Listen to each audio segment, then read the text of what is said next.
As I gathered my belongings, the worn facade of Ravenshire's town centre seemed to settle into place around me, a familiar yet uneasy presence. The bus driver's calliope wail had faded into memory, leaving only the soft susurrus of leaves and branches, a gentle reminder that time itself was slowing down. I took a deep breath, letting the scent of damp earth and moss seep into my lungs, and began to make my way through the deserted streets. The buildings seemed to lean in, as if sharing a secret, their weathered facades telling stories of seasons come and gone. My footsteps echoed off the stone walls, drawing attention from the few people lingering outside their doorways. They watched me with a quiet curiosity, their eyes roving over my worn coat and scuffed boots. I smiled, trying to convey a sense of friendly rediscovery, but it was clear that something had shifted in Ravenshire's collective psyche, leaving behind a residue of unease and suspicion. As I stepped onto the cracked earth,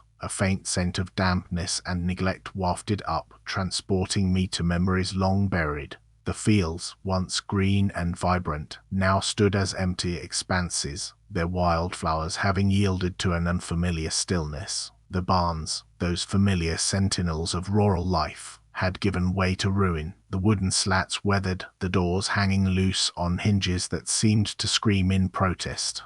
Every step I took felt like a betrayal, as if the land itself was warning me away from its secrets. My boots echoed through the desolate landscape, the only sound that broke the oppressive silence. In the distance, the wind stirred, rustling leaves with an unsettling purpose, like fingers tracing an unseen melody on the throat of the earth.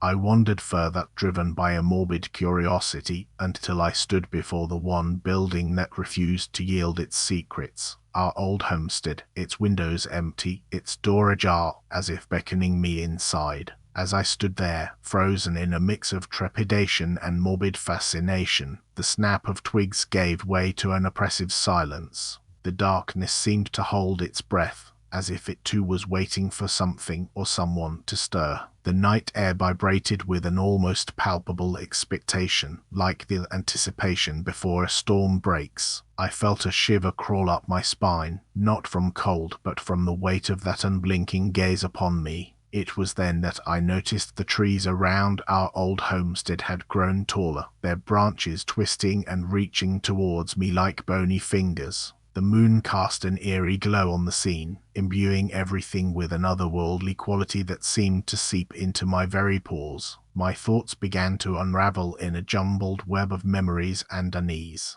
I remembered nights spent as a child, listening to my father's whispered stories by the dying embers of a fire, the words "some things are better left forgotten" echoing in my mind like a mantra. I lay still, my breath a slow exhale into the darkness, as the snapping of twigs outside grew louder, more deliberate.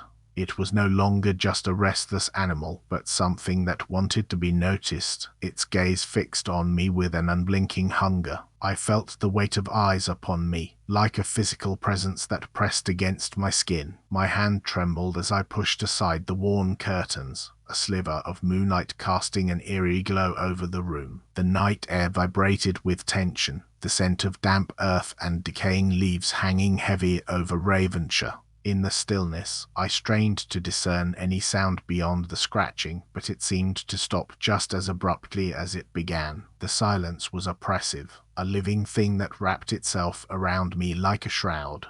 And in the darkness outside, the watching continued, its patient attention a cold comfort to my own fragile presence. I stepped out into the fading light, my senses heightened as I followed the distant cries for help. The air was heavy with an unspoken malevolence, like a presence that stirred just beyond the edge of perception. As I walked, the silence between the screams grew thicker, more oppressive. It was as if the very earth itself was watching me, its gaze both fascinated and repelled by my actions. When I finally reached the old farm silo, I felt an unsettling sense of familiarity, as if I'd been here before, though I knew that was impossible. The wind rustled through the grain, whispering secrets in a language I couldn't quite decipher. Inside, the scene unfolded like a dark and twisted tableau, the torn bodies, the ravaged hide, the entrails spilled across the floor like a macabre mosaic. A chill seeped into my bones, tracing its path along the edge of my spine. In this moment, I felt the weight of Ravenshire's history bearing down upon me, a crushing burden that threatened to consume me whole. As I stood there, frozen in horror, a presence began to stir around me, like the faintest rustling of dry leaves on an autumnal breeze. The air seemed to thicken, heavy with the scent of damp earth and something else, something acrid, metallic. My heart felt heavier still, weighed down by some unseen force that drew the breath from my lungs. I tried to move, but my limbs felt paralyzed, as if rooted to the spot.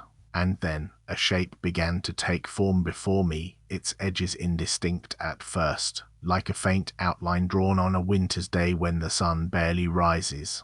As it solidified, I saw the terrible truth. This was not flesh and blood, but something far older, far more decrepit. The wood-like skin seemed to writhe and twist, like bark twisted by some ancient and malevolent force. Its eyes glowed with an unnatural hunger, burning bright as green stars in a midnight sky. And I knew, in that instant, that I was staring into the face of madness itself. I stand frozen, transfixed by the abomination before me, its visage a gruesome amalgamation of splintered bark and shadowy tendrils. The air is heavy with an unwholesome scent, akin to rotting leaves and damp earth, that seems to seep into my lungs like a malignant mist. Every breath feels like a betrayal, as if I'm inhaling the very essence of the forest's corruption. My mind reels in protest, unable to process the monstrosity that has emerged from the darkness. The ground beneath my feet appears to be slick with an unnatural sheen,